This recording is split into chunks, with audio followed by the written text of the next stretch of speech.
right, so before we get to more specifics in this movie, take me back, if you will. Let's go back to 1978. Alex Winter in 1978, right? You moved to New York with your family, and then you're acting on Broadway, and then you get a big break to be in Bill and Ted's Excellent Adventure. Can you talk to me a little bit about that break that you got, and did you ever think that it would become, what it is today?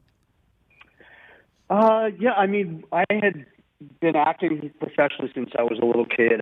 I had done a lot of stuff before Bill and Ted. The first big movie break I had was a film called Lost Boys, which I did in 1987, the Joel Schumacher movie, big vampire movie. And that was a ton of fun, and that was kind of my foray into Hollywood. And on the heels of that, I auditioned for Bill and Ted. And honestly, it was a little movie. It was an independent movie. We'd never really, none of the people involved had done anything that, very big.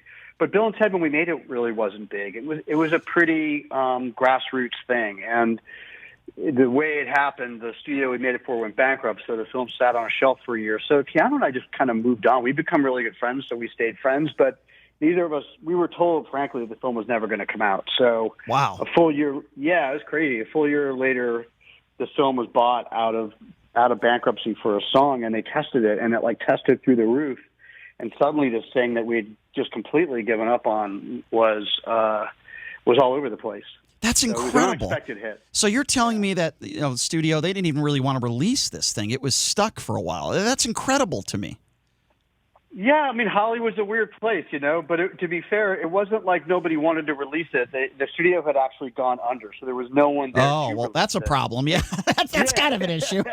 not what you want. Yeah, that's kind of an issue. It's kind of like if your director, your director exactly. passes away like a week before filming. That's an issue. Wow, right. I didn't know that. Wow, that's crazy.